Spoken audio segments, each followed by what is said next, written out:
আজকের এই আয়োজনে সবাইকে স্বাগত। আজ আমরা কিন্তু একটা দারুণ মজার প্রশ্নের উত্তর খুঁজব। আর সবচেয়ে মজার ব্যাপার হলো প্রশ্নটা আমাদের এক ছোট্ট বন্ধু করেছে। তো চলো ওর কৌতূহলের উত্তরটা খুঁজে বের করা যাক। কি দারুণ একটা প্রশ্ন, তাই না? এটা তো একটা রহস্যের মতো শোনাচ্ছে। তো চলো আজ আমরা সবাই মিলে এই রহস্যটা সমাধান করি। কি সবাই তৈরি তো? আচ্ছা, তাহলে শুরু করা যাক। ধোঁয়া কেন হয় এটা বুঝতে হলে কিন্তু আমাদের আগে জানতে হবে আগুনটা আসলে কি। আচ্ছা, আগুন কি অনেকটা একটা রান্নার মতো ভাবা যায়? মানে এটা তৈরি হতেও কিছু উপকরণ লাগে। চলো তো দেখি সেই উপকরণগুলো কি কি। প্রথমত, আগুনের কিছু একটা খেতে হয়, মানে কিছু একটা তো লাগবে যেটা পুড়বে, তাই না?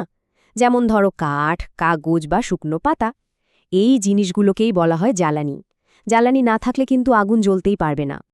এরপর আগুনকে তো শুরু করতে হবে, তাই না? এর জন্য দরকার হয় একটুখানি তাপ বা গরম। যেমন আমরা দেশলাই কাঠি জ্বালাই, এই তাপটাই যেন আগুনকে জাগিয়ে দেয়। আর সব শেষে আগুনের কিন্তু শ্বাসও নিতে হয়। আরও শ্বাস নেওয়ার জন্য বাতাসের একটা জিনিস ব্যবহার করে, যার নাম অক্সিজেন। এই অক্সিজেন কিন্তু আমাদের চারপাশেই আছে।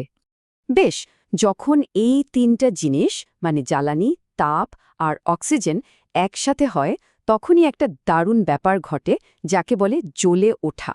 আর ঠিক এখান থেকেই আমাদের ধোঁয়ার রহস্যটা শুরু হচ্ছে। তাহলে ধোঁয়া আসলে কি? খুব সোজা। ধোঁয়া হলো জ্বালানি সেই সব ছোট্ট ছোট্ট টুকরো যা আগুন ঠিক মতো খেয়ে শেষ করতে পারেনি। এই আধপোড়া কণাগুলোই তখন ধোঁয়া হয়ে বাতাসে ভাসতে থাকে। এটাকে আরও সহজে বোঝার জন্য একটা মজার উদাহরণ দেওয়া যায়।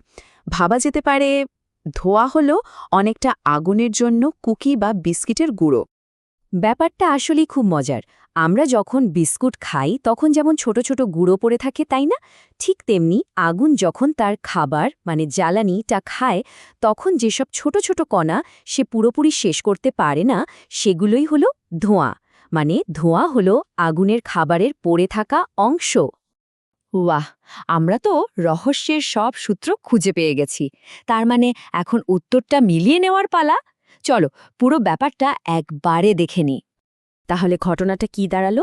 প্রথমে তিনটা জিনিস একসাথে হলো, তারপর আগুন জ্বলে উঠল, আর সবশেষে যা পুড়তে পারল না সেটাই ধোঁয়া হয়ে উড়ে গেল। ব্যাস, রহস্যের সমাধান। যে ছোট্ট বন্ধু প্রশ্নটা করেছে তাকে অনেক অনেক ধন্যবাদ। কারণ প্রশ্ন করলেই কিন্তু নতুন নতুন জিনিস শেখা যায়। আমাদের চারপাশের দুনিয়াটা নিয়ে এইরকম কৌতূহল থাকাটা কিন্তু দারুণ একটা ব্যাপার।